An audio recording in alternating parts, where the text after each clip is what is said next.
2 मिनिटात कॅन्सर बरा करण्याचा दावा करणारा भोंदू बाबा गजाआड झालाय। संगमनेर मधल्या भोंदू राजेंद्र गडगेला पोलिसांनी अटक केली आहे। राजेंद्र गडगेसह 5 जणांवर पोलिसांकडून गुन्हे दाखल करण्यात आले। जेवण जात नाही, कॅन्सरची गाठ कुठे सांगितली? घशात, तिथे गाठ आहे ना, थोडं सरळ उभा राहा असं। हा हा, बस बस बस। ओ ओ शिव शिव शिव। गाठ गेली बघा, पाणी झालं गाठीचं। दत्ताधामाच्या नावाआडून भोंदूगिरीचं दुकान चालवणाऱ्या संगमनेरच्या राजेंद्र गडगेला अखेर अटक झाली।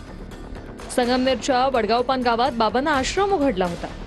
इथे कॅन्सर, ब्लॉकेज सारखे दुर्धर आजार 2 मिनिटात बरं करण्याचा दावा हा बाबा करायचा। होम हवन आणि आजार बरं करण्याच्या नावाखाली बाबांना असंख्य लोकांची फसवणूक केल्याचाही आरोप आहे।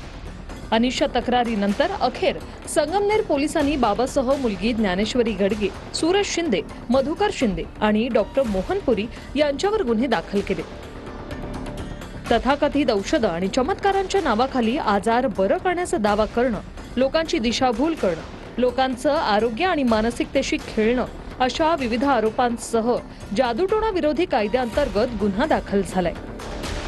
राजेंद्र बापू गडगे राहणार वडगाव पान, त्याचप्रमाणे मधुकर शिंदे राहणार रहीमपूर संगमनेर, या दोघांना कालच्या जो गुन्हा दाखल झालेला आहे त्या गुन्ह्यात अटक करण्यात आलेली आहे।